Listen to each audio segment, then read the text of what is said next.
everything is not as simple as black and white. We call it Hurricane Florence weekend. Coming into North Carolina. I said coming into North Carolina. I'm headed eastbound, but I'm already past Asheville, so I'm well in North Carolina. A little windy, a little rainy. Not bad on this side of town.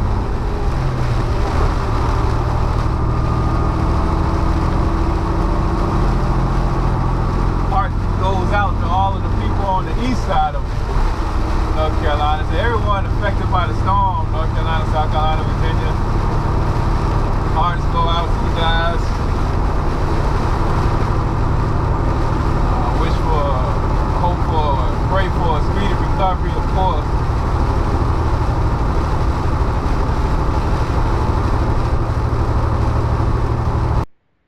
As a matter of fact, how about a moment of silence for those who didn't make it, and for those family members who are dealing with loss?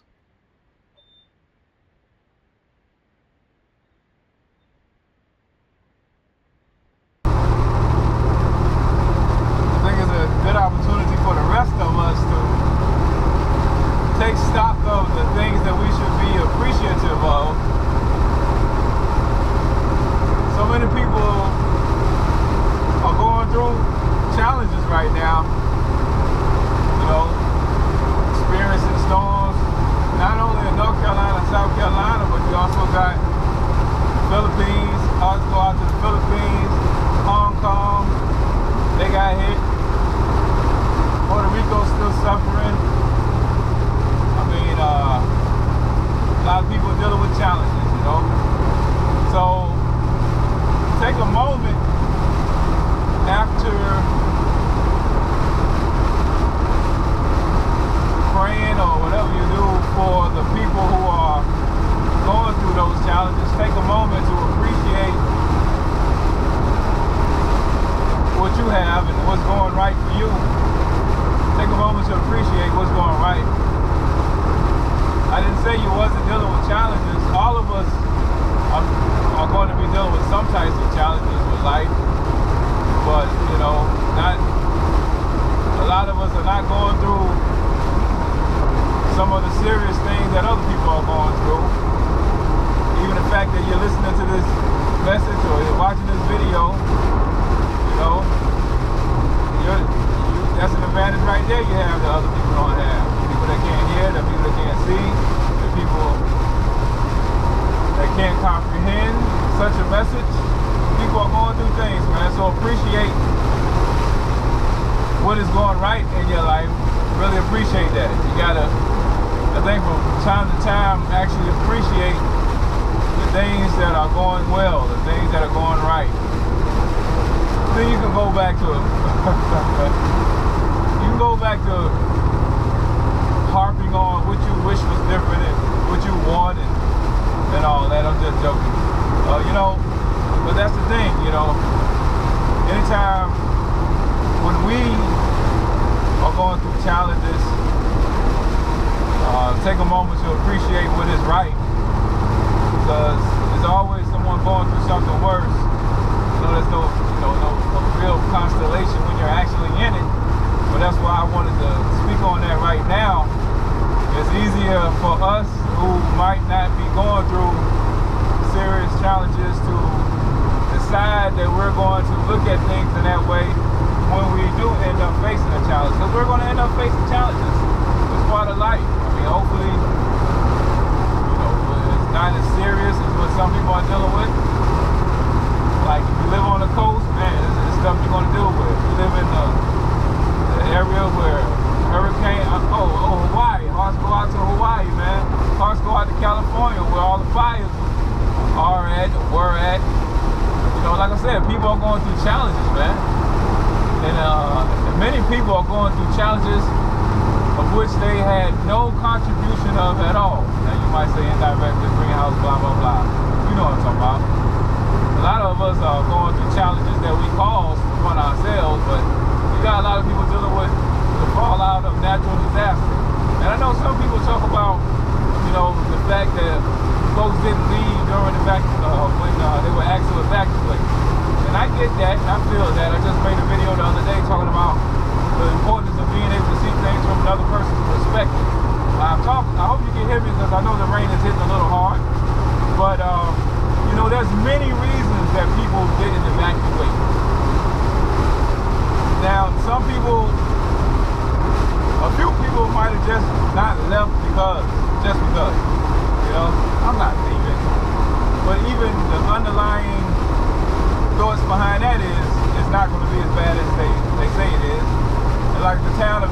they had many false calls, you know,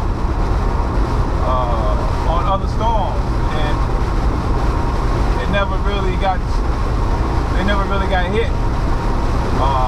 In a long, I don't know how long, but I know there's a lot of storms where they never really got hit, and they have been asked to evacuate. So a lot of people probably feel like, and you got to think about it. Again, put yourself in somebody else's shoes. Just like a lot of people smoke and do all kind of stuff. Race on the highway, doing stunts with bikes. I mean, a lot of stuff you really don't think about is going to be you. You know that it's possible, but you got a habit of saying, not me, not me, not me, not me.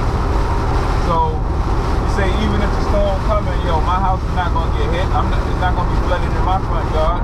It's hard to an extent to even visualize, you know, water coming up to a certain level on your property when you never seen it nowhere near that. You never seen it threatened like that before. Even if you see it on TV, I'm telling you, it's different looking at something somewhere on TV than it is seeing your own property being inundated with water in a way that water has never approached it before. So don't be so quick to call the people who don't evacuate during any of these emergencies idiots. I mean, I used to be that person a while ago, until I started to practice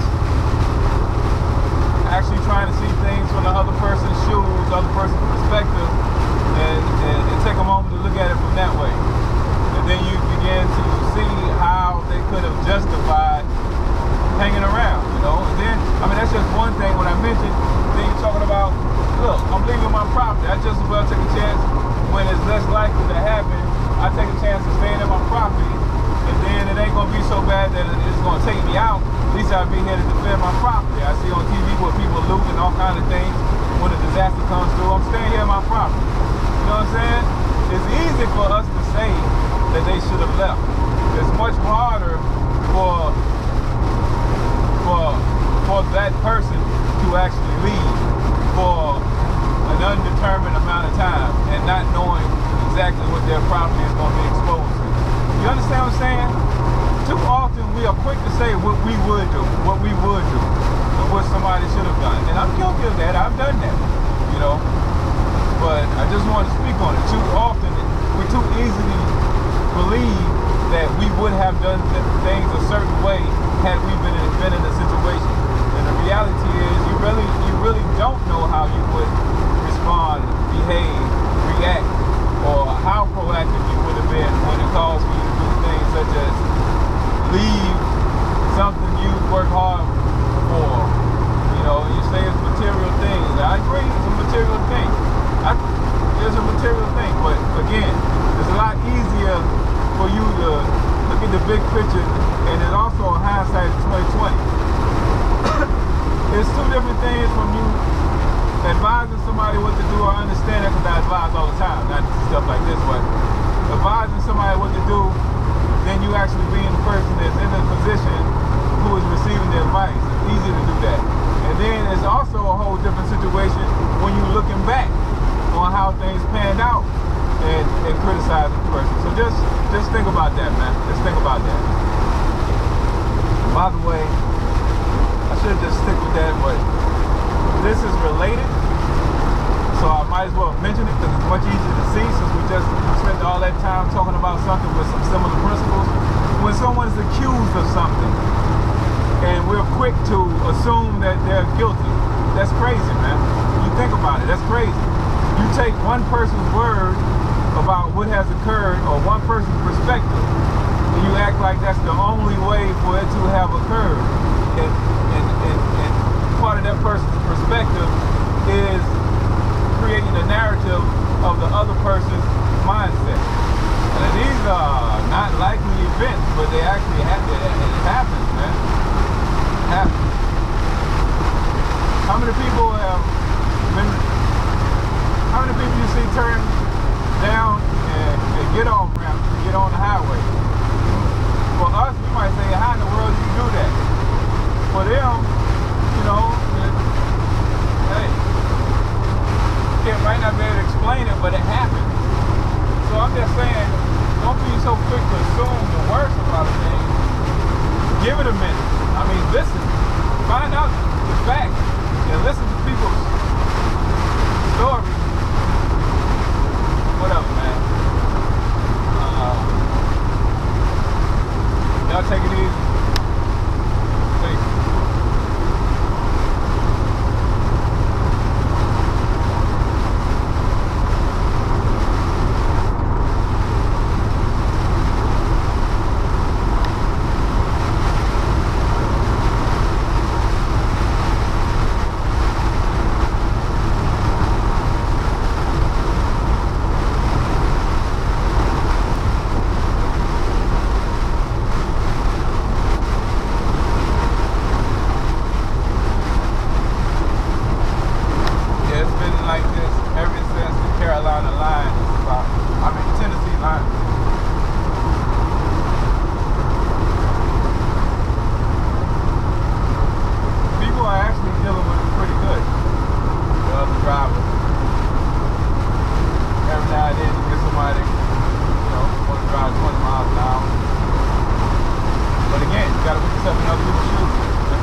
Remember, there's much more complexity to life than just black and white. Everything is not black and white. No matter how much you try to make that the case. The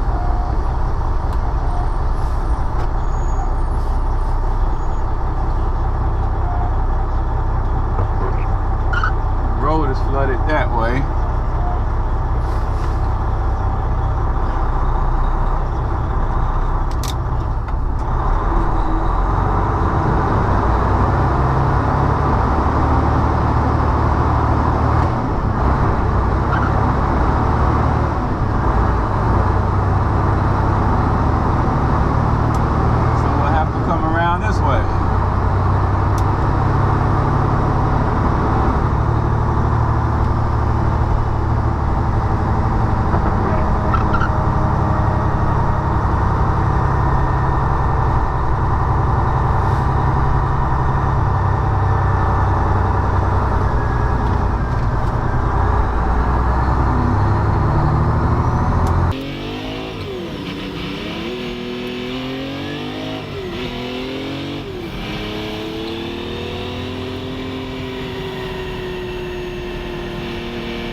Page section on the integration of the strategy says win is unattainable. You can't win this war with this level. They're going to professionals right now. The president's out. The professionals right there. People saying, "Oh no, we can win. We have to win." Now to that point, pause right there. I think I'm kind of torn on that. As a journalist, Out as here? an American, This guy that's worth flooded? knowing. But I also understand the question from Deborah, who asks, isn't there a danger that making public what Yeah, it was responsible gone. officials such as Jim Mattis say in private about the president real. will put their positions No, at risk they had and that lessen blocked their off. influence But- or even hasten their departure? No. Well, No, that's it was not down. my It was real job. soggy, but it was down. Job is to serve the public and tell the truth, the best Oh, for real? obtainable version of the truth. Yeah, they had it all blocked Yes, off. I was like, hey man, I need to get in There's there. contested ground. We ain't taking no liability. Go ahead. But this isn't a surprise to the president or the other officials that these conversations take place. No, it was And down quick. The public needs to know, hey, this is being debated. This is why the decision was made.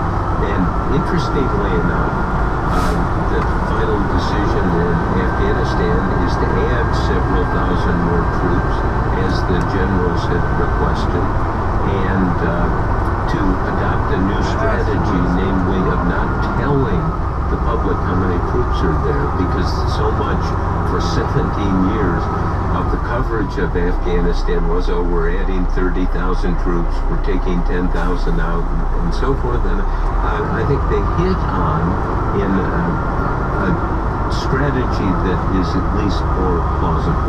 One of the concerns that's come up lately, and this larger discussion of kind of relationship between the press and the public, which is fraught, to say the least, is the nature of the way that the Trump White House is being covered and what it means for America's future in a larger sense.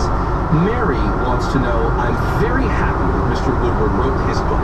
However, is there any concern about how this book further erodes our reputation and relationships on the world stage? Many world leaders are already concerned about the president's erratic behavior and lack of judgment. Yeah, but that's not for me to make that judgment. Let's explain what's going on. In the end, if you follow this logic train, you get to the point of too much truth.